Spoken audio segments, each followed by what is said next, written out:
COVID-19, the global pandemic sweeping the nation currently, is a novel form of the coronavirus that as of March 30th, 2020, has taken more than 3,000 deaths per the New York Times 2020. What are small businesses doing to stay afloat during these extraordinary times we now live in? Will they be forced to shut down? And how is this pandemic affecting the lives of owners and employees?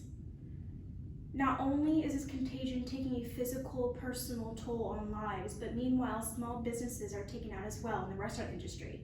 It's forcing small businesses to act. Times are quite tough, but small businesses are attempting to pull through. With dining rooms being forced to close to slow the spread of the pandemic, establishments are coming up with new ways to maintain revenue. They're acting, forming new alternatives from dining in to a strict takeout or delivery option. Being new methods of food serving, owners have considered that closing may not be the best option and shall remain open with takeout.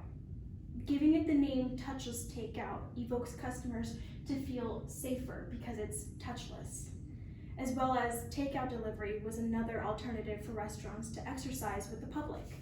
Whether it's delivering it themselves, as Louisa's Cellar is doing in downtown Sanford, Florida, the restaurant will add curbside service for lunch, wine, and beer, as well as delivery within the historic downtown Sanford district, stated in the Orlando Wine Blog 2020.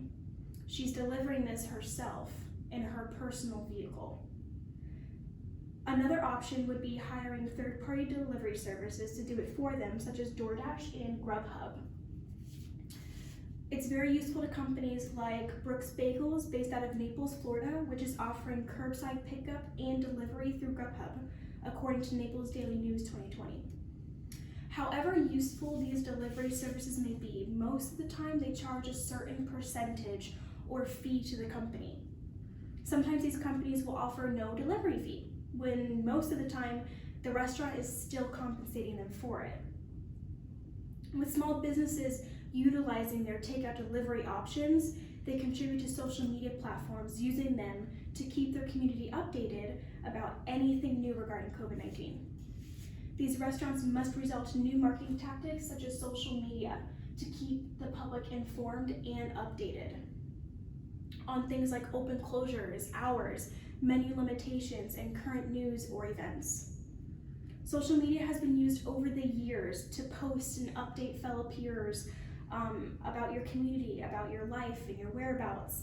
Why not businesses as well? Businesses are using social media platforms, for example, like Instagram and Facebook and Twitter, to keep their community up to date about their latest actions to combat COVID-19.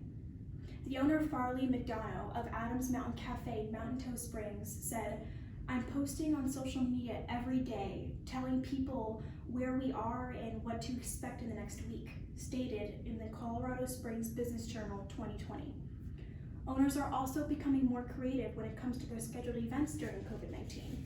Some businesses, like Louisa's Cellar mentioned before, was using webinars through social media platforms like Facebook to continue their wine classes and preserve community events. Showcased on their Facebook homepage, Louisa's Cellar has made it clear to the public that it's still possible to link with the community throughout the social distancing standpoint that we now live in.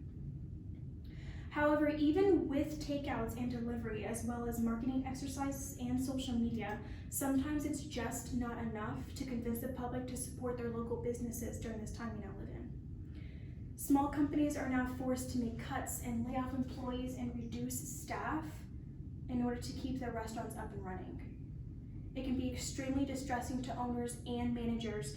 For some establishments, it's turned into a family, and being forced to lay off employees has been very tough for the restaurants. Reality is, it may be the only way for them to get their job back. The Hollybox Willow Tree Cafe in Sanford restaurant and store employ over 100 staff members.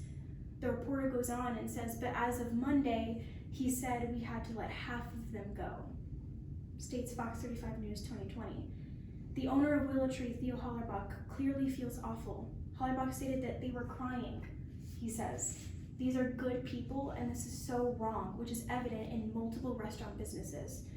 It's taking an emotional toll on owners and managers, and they're simply not getting enough revenue to keep open. It will get to a stage where most of these smaller businesses are going to ultimately close, and it's not unveiled whether they'll be able to reopen or not. With revenue falling at an alarming rate, companies are struggling just to keep up and remain open.